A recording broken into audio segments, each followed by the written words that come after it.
Prova 4. A implicação profética. A verdade oculta sobre a África. A profecia dos 400 anos e o despertar que ameaça o Ocidente. Inicialmente, este vídeo seria publicado em uma única parte, certamente deram conta que não gosto de dar trégua nos detalhes. Portanto, para garantir que as informações complexas sejam abordadas com a atenção que merecem e que a compreensão fosse mais agradável para vocês, decidi dividi-lo em duas partes. Assim, cada parte será mais direta e fácil de acompanhar. Obrigado pela compreensão e espero que gostem. Portanto, nesta primeira parte iremos falar dos 400 anos de escravatura no Egito. É verdade ou mito? Antes de começar, quero fazer lembrar o que já tenho dito num dos nossos primeiros vídeos. Usamos mais as palavras Yah, ou YHWH para nos referir à palavra Deus, ou Criador, já que os nomes que nos apresentam são poucos credíveis.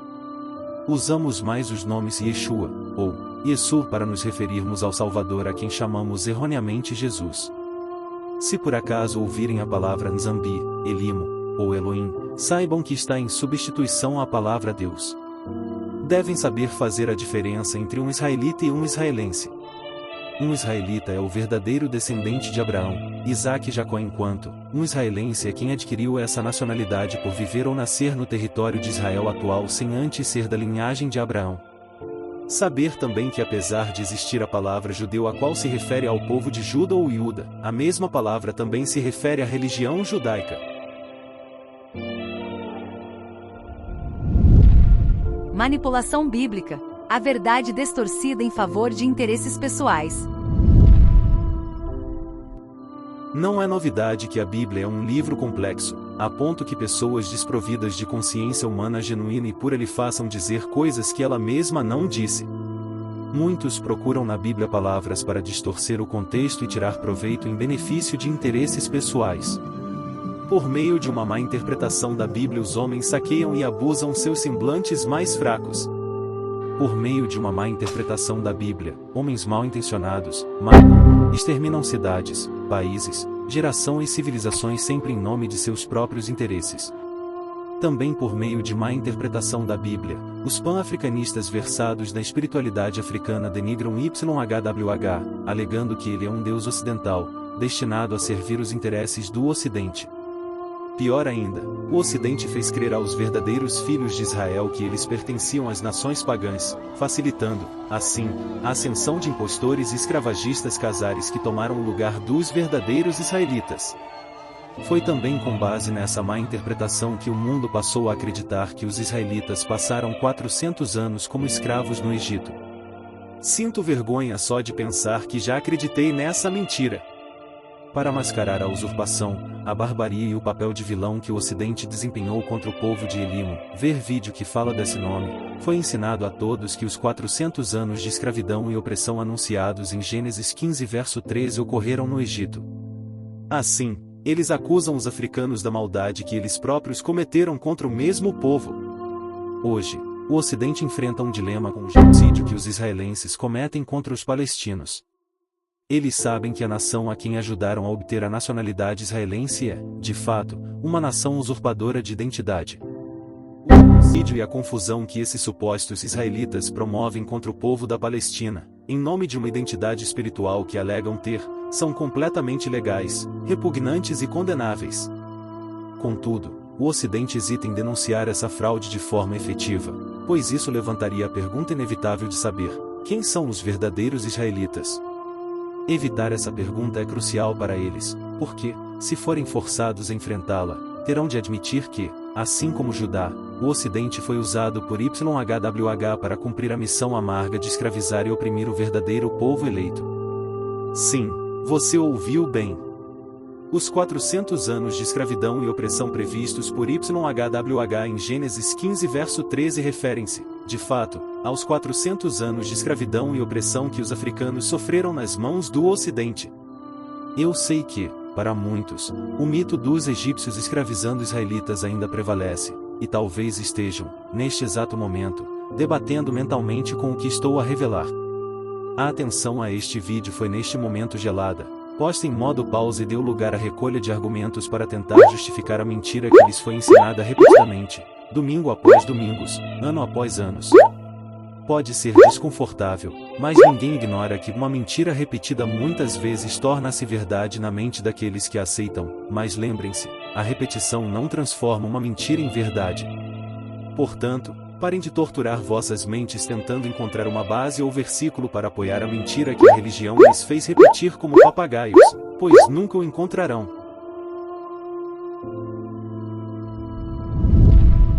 Desmascarando a mentira. A escravidão de 400 anos e o papel do Ocidente. Agora, vamos desvendar a verdade ponto por ponto, mesmo que isso incomode. Gênesis 15, 12 a 14. Ao pôr do sol, Abrão foi tomado de sono profundo, e eis que vieram sobre ele trevas densas e apavorantes. Então o Senhor lhe disse: saiba que os seus descendentes serão estrangeiros numa terra que não lhes pertencerá, onde também serão escravizados e oprimidos por 400 anos. Mas eu castigarei a nação a quem servirão como escravos e, depois de tudo, sairão com muitos bens. Temos o hábito de associar essa profecia à estadia dos israelitas no Egito, e isso é parcialmente correto, mas não completamente, é muito mais complexo que pensamos. Ao fazer isso, ajudamos os opressores a manter-nos na opressão ao negar que os 400 anos profetizados em Gênesis 15 verso 13 se referem, na verdade, ao tempo de escravidão e opressão que o povo africano sofreu. Não podemos escapar da opressão se não sabemos que o tempo para seu fim já foi cumprido. Se dedicarmos alguns minutos para analisar o período que os israelitas passaram no Egito à luz da profecia, perceberemos que nossa crença foi baseada numa mentira. Na verdade, a profecia de Gênesis 15:13 diz que fariam exatamente 400 anos, não somente de escravidão mas também de opressão. É importante guardar isso em mente, pois nos limitamos sempre à escravatura enquanto omitimos que o Senhor mencionou também a opressão. O Egito, embora tenha semelhanças com a profecia, não é o local mencionado. Apontar o Egito como escravagista e opressor por todo esse tempo é um erro grave com conotação racial. Historiadores até negam essa teoria. As recentes descobertas de Lenner e de seus colegas abalaram o conhecimento comumente aceito sobre a construção das pirâmides. Durante séculos acreditou-se que os construtores das pirâmides eram escravos. Hollywood manteve o mito de uma mão de obra cativa e servida pelo chicote.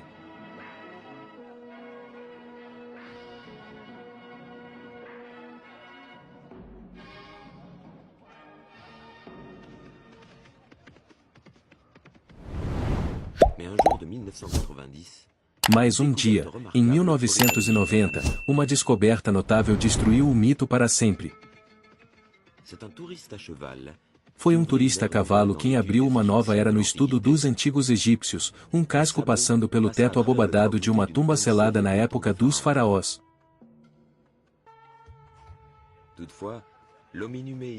Porém, o homem enterrado aqui não era rei nem nobre, era um trabalhador.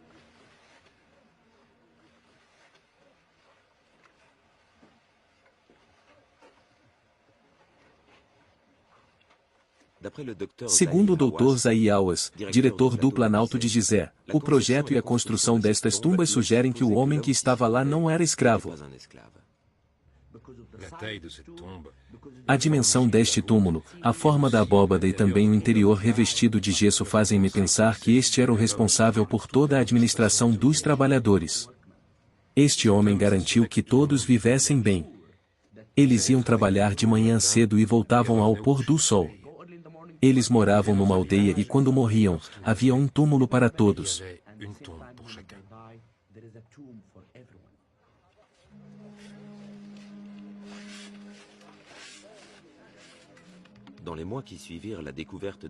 Nos meses depois da descoberta da tumba abobadada, o Dr. Hawass e sua equipe resgataram mais de 250 outras tumbas no mesmo local.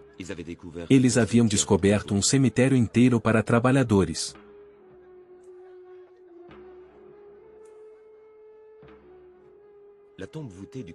O túmulo abobadado do capataz está rodeado pelos túmulos dos membros mais merecedores da sua equipa, tal como os túmulos dos faraós e da nobreza. Os túmulos dos trabalhadores foram provavelmente organizados de acordo com o seu estatuto.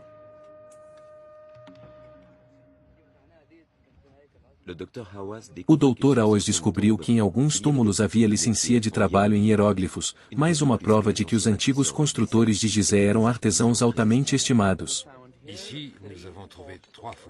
Aqui encontramos 3 portas falsas e cada uma delas com um afresco no topo.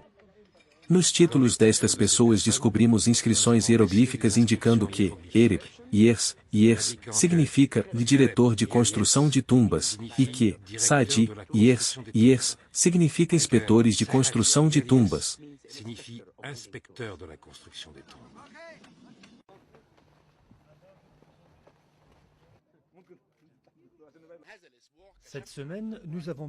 Esta semana descobrimos um conjunto de tumbas que ficam de frente para a Grande Pirâmide.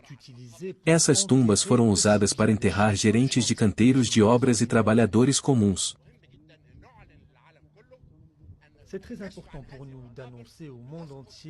É muito importante anunciarmos ao mundo inteiro que esta descoberta refuta todas as mentiras de que as pirâmides foram construídas por estrangeiros, habitantes da Atlântida ou judeus. Estas tumbas provam que tudo o que foi escrito sobre as pirâmides, que poderiam ter sido construídas por escravos, é falso. Esta descoberta prova que os construtores das pirâmides não eram escravos.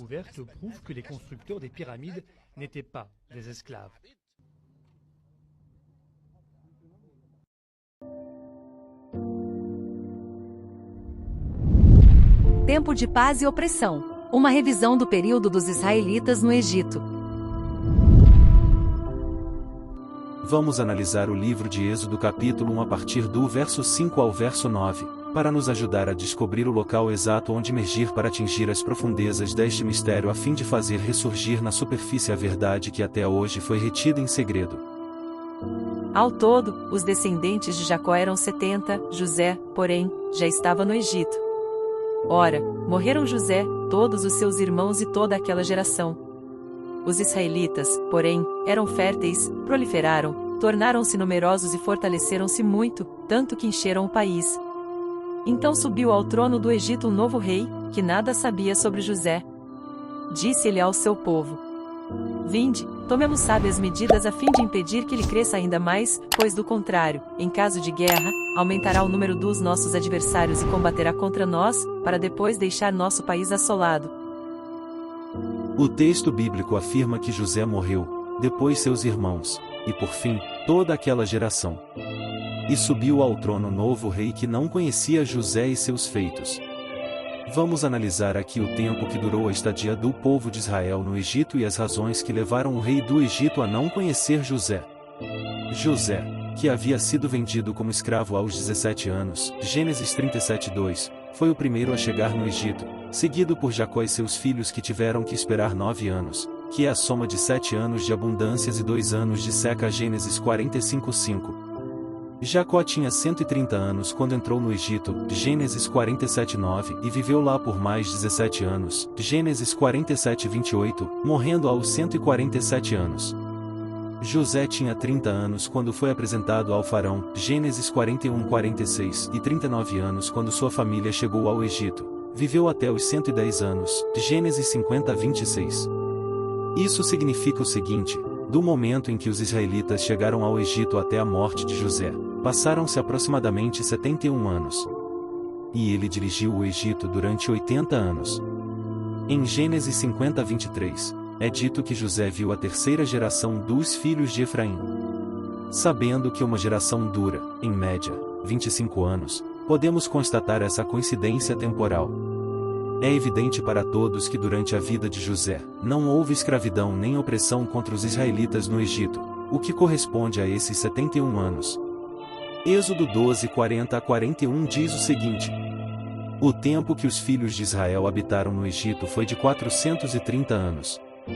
E aconteceu que, passados os 430 anos, naquele mesmo dia, todos os exércitos do Senhor saíram da terra do Egito. Se for para considerar que os filhos de Israel fizeram de facto 430 anos no Egito e dizer que eles tiveram 30 anos de paz e 400 anos de escravidão e opressão, estaríamos somente a tentar forçar uma teoria que não se encaixa em lugar nenhum. Vejamos bem, com base aos cálculos feitos, é óbvio que os filhos de Jacó viveram com José em paz no Egito durante 71 anos. Subtraindo esse período dos 430 anos mencionados na profecia, 430 menos 71 restam 359 anos. Será que podemos concluir, com base nesses cálculos, que os israelitas sofreram 359 anos de escravidão no Egito? Essa conclusão implicaria que YHWH errou, pois o período profetizado não se cumpriu, o que faria dele um falso Elimo ou, se quiser, Elohim. 400 anos é longe de ser 359 anos. Se persistirmos ainda nessa direção, que eles fizeram de facto 430 anos no Egito e 400 anos na escravidão e opressão, outra incoerência se apresentará a nós. Deveremos determinar em que momento nasceu Moisés e em que momento morreu José. Será que foram contemporâneos? Será que a opressão começou no tempo em que José estava vivo? Claro que não. Portanto, temos de o admitir, nenhuma teoria será suficientemente sensata para comprovar que os israelitas fizeram 430 anos no Egito, 71 anos de paz e 400 anos de escravidão. A única solução será de nos levar a entender isso no espírito, conforme são habituados a dizer quando não conseguem explicar o inexplicável. Mas nós, não somente entendemos no espírito, mas também na inteligência que o Senhor nos deu, e iremos usá-los com muito prazer.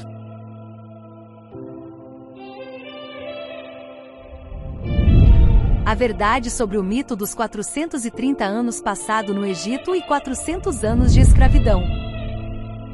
Se formos no livro de Gálatas 3,17, descobrimos o seguinte: mas digo isto, que tendo sido a aliança anteriormente confirmada por Deus em Cristo, a lei, que veio 430 anos depois, não é inválida, de forma a abolir a promessa.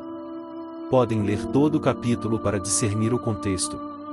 No entanto, conseguimos concluir o seguinte nas palavras de Paulo: do período entre o momento que o Senhor confirmou a sua aliança a Abraão até a promulgação da lei passaram 430 anos. É importante entender que este intervalo considera todo o período indo do momento em que o Senhor esteve a falar com Abraão até a saída do povo do Egito, não significando que eles passaram todos 430 anos somente em terra egípcia.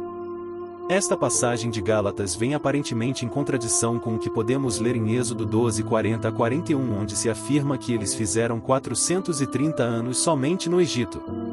Ora, se considerarmos a versão da Septuaginta, abriremos um caminho para a luz que as trevas tentam abafar. A peregrinação dos filhos de Israel, enquanto peregrinaram na terra do Egito e na terra de Canaã, foi de 430 anos.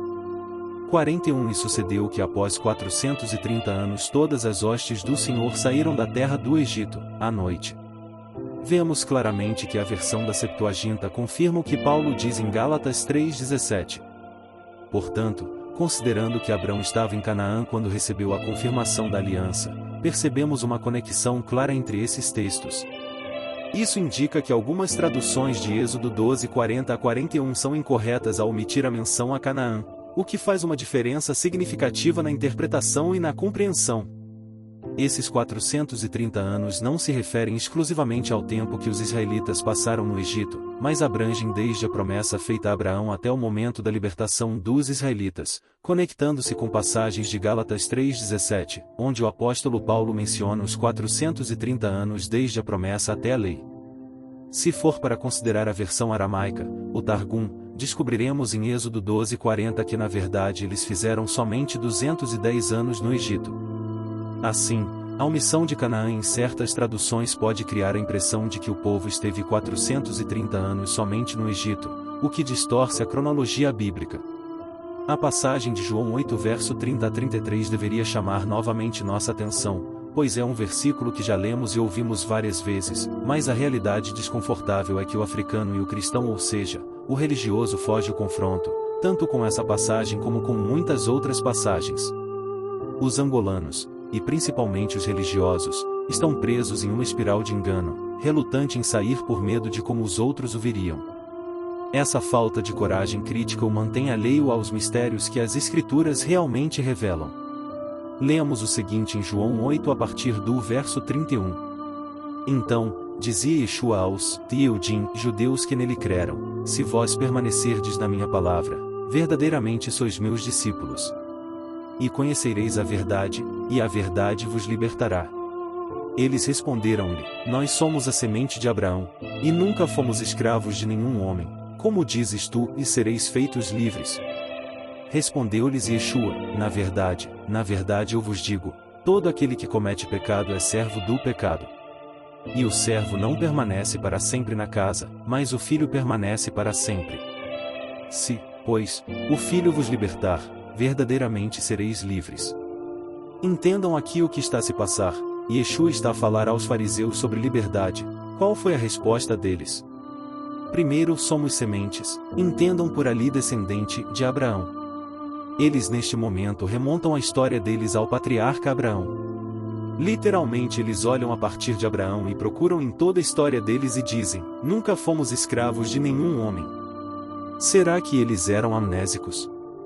Eles não remontaram o tempo na época de Jacó, época em que foram emigrar no Egito. Eles não remontam o tempo na época de Isaac, mas remontam o tempo na época de Abraão, época em que estavam ainda no seio dele. Será que todos tinham se esquecido do Egito aonde foram supostamente escravos por 400 anos? Como poderiam afirmar que nunca foram escravos, quando a história deles está repleta de cativeiros babilônico, assírio, persa, grego, e, naquele exato momento, estavam no domínio romano? Será mesmo que têm se esquecidos? Se na verdade foram escravos em quaisquer sítios que forem que se esqueceram por um motivo ou outro, por que o Machia não os corrigiu? Por que ele não mencionou o cativeiro egípcio? E por que os arqueólogos modernos desmentem a ideia de que os israelitas foram escravos no Egito como descrito? É necessário entender o seguinte: se teve no Egito qualquer forma de escravidão. Todavia, o Egito não conhecia a escravidão no sentido greco-romano, designando um indivíduo privado de liberdade, vivendo sob a autoridade absoluta de um senhor, seja por causa de seu nascimento, sendo ele próprio filho de um escravo, seja depois de ter sido capturado, durante uma guerra, vendido ou condenado, considerado um bem imaterial, torna-se perpetuamente propriedade explorável e negociável de outra pessoa. Ao longo do Vale do Nilo, esta forma de escravização só ocorreu na era ptolomaica, século IV a.C., quando os gregos se tornaram senhores do país, trazendo consigo algumas das suas tradições, nomeadamente a escravatura. Na sociedade egípcia, existia múltiplos níveis de dependência que ligam os homens. Alguns podem ser equiparados a uma forma de escravatura, mesmo que esteja longe de cumprir os critérios impostos pela definição legal.